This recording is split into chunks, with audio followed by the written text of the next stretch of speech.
अधिवेशनाचा खरं तर उद्यापासून सुरुवात होत आहे आणि आज चहापानावरती दृष्ट्या विरोधकांनी बहिष्कार टाकण्याच्या गोष्टी केलेल्या आहेत. शेतकऱ्यांना न्याय मिळालेला नाहीये, तर अनेक प्रश्न प्रलंबित आहेत. अशा गोष्टी होत आहेत. दुबार मतदानाची गोष्टी असतील, निवडणूक आयोगाकडनं ज्या गोष्टी होत आहेत त्यावरती देखील नाराजी व्यक्त केली जाते. कसं पाहता याकडे? खरं म्हणजे विरोधी पक्षाची कॅसेट गुळगुळीत झालेली आहे.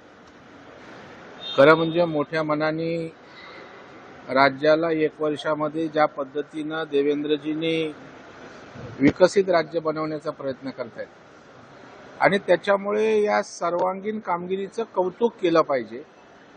काही सूचना असतील त्या सरकारला केल्या पाहिजेत, परंतु विरोधी पक्ष पूर्णपणे हतबल झालेला आहे, हरलेल्या मानसिकतेमध्ये त्या ठिकाणी आहे. त्याच्यामुळे ईव्हीएम, दुबारा मतदान अशा प्रकारचं नॅरेटिव्ह सेट करून लोकांच्या मनात संभ्रम निर्माण करण्याचा पुन्हा पुन्हा प्रयत्न त्यांचा सुरू आहे. लोकसभेला ईव्हीएम होतं, मग तुमचे आलेले खासदार काय बोगस आहेत का? विधानसभेला त्या ठिकाणी लोकांनी दुरुस्ती केली.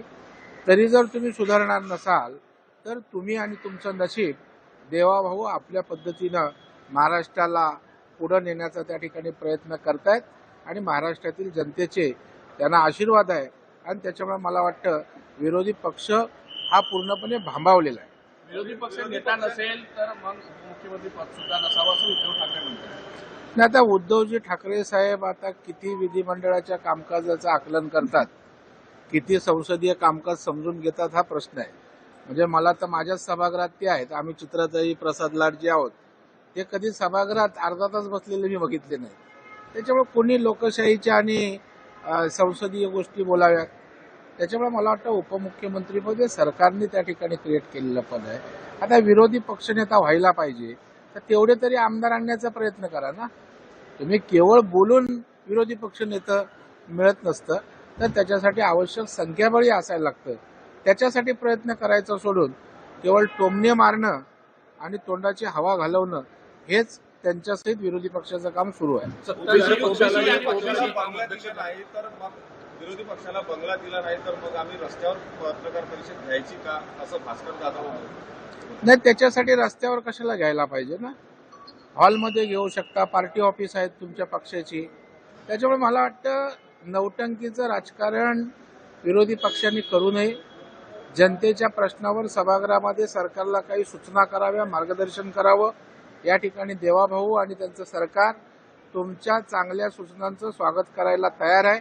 परंतु तुम्हाला नौटंकीतच मजा येत असेल, 4 बातम्या होत असतील तर तुम्ही त्याच्यातच खुश राहा. आणि पहिलं तर भास्कर जाधवांनी उद्धव ठाकरेकडनं पत्र घ्यावं की त्याला विरोधी पक्षनेता करणार आहेत. सत्ताधारी पक्षाला जे अध्यक्ष वाटवत आहे सरकारच्या करणी आणि प्रतिनिधी फरक असं प्रकारचे टोला जो आहे तो भास्कर जाधवने लावला. नाही, मला वाटतं आता जे लाड बोलले की भास्कर जाधव कुठे नेमके आहेत तेच त्यांना कळत नाही. त्यांनी पहिलं पक्षातलं स्थान निश्चित करावं. कारण चिपळूण नगरपालिकेत मला वाटतं भास्कर जाधवनी नगराध्यक्ष पदाचा एक उमेदवार केला, विनायक राऊतांनी तिकडे दुसरा केला. जे पक्षातच तुम्हाला आपला समजत नाहीत, तुम्ही कशाला डोकेफोड करून घेताय? काँग्रेस नेते विजय वडेट्टीवार यांनी आता वेगळ्या विदर्भाची भूमिका घ्यायला सुरुवात केली आहे. ओबीसी आणि मोठ्या प्रमाणात आदिवासी विदर्भात आहे, त्यामुळे वेगळा विदर्भ द्यावाची मागणी करणार आहे. हायकमांड पर्यंत जाणार. म्हणजे खरं तर हा भाजपचा मुद्दा होता काही काळ. विदर्भाचे मुख्यमंत्री आहेत देवेंद्र फडणवीस साहेब. विदर्भाचा विकास करायला ते भक्कम आहेत. वडेट्टीवारांनी जरा विकासात्मक राजकारणाकडे थोडं लक्ष द्यावं. आता ते मुद्दे शोधतायत. तर मला वाटतं नागपूरचेच विदर्भाचेच देवाभाऊ ज्यांचे नाल खऱ्या अर्थानं विदर्भाशी जोडले ते राज्याचं नेतृत्व करतायत आणि स्वाभाविकपणे त्यांना इतरांपेक्षा विदर्भाची जास्त काळजी. दुसरीकडे अधिवेशनाच्या पार्श्वभूमीवरती मोठ्या प्रमाणात मंत्र्यांच्या बंगल्यांवरती खर्च होत आहेत. 1 वर्षापूर्वी झालेल्या खर्चावरनं देवेंद्रजींनी त्यावरती ताशेरे ओढले होते आणि खर्चावरती कुठेतरी वचक असावा असं देखील सूचना दिल्या होत्या. तर 40 कोटीहून जास्त पैसे हे तिकडे खर्च झालेले आहेत. याकडे कसं पाहता? नाही, मला वाटतं मी पाहिलं नाही कशावर किती खर्च झालाय, परंतु देवेंद्रजींचा त्या ठिकाणी सक्त सूचना आहेत की जे कायद्याच्या चौकटीत रेग्युलर जे असतं त्याच्या पुढे कोणी जाऊ नये आणि तशाच प्रकारची अपेक्षा आहे. चला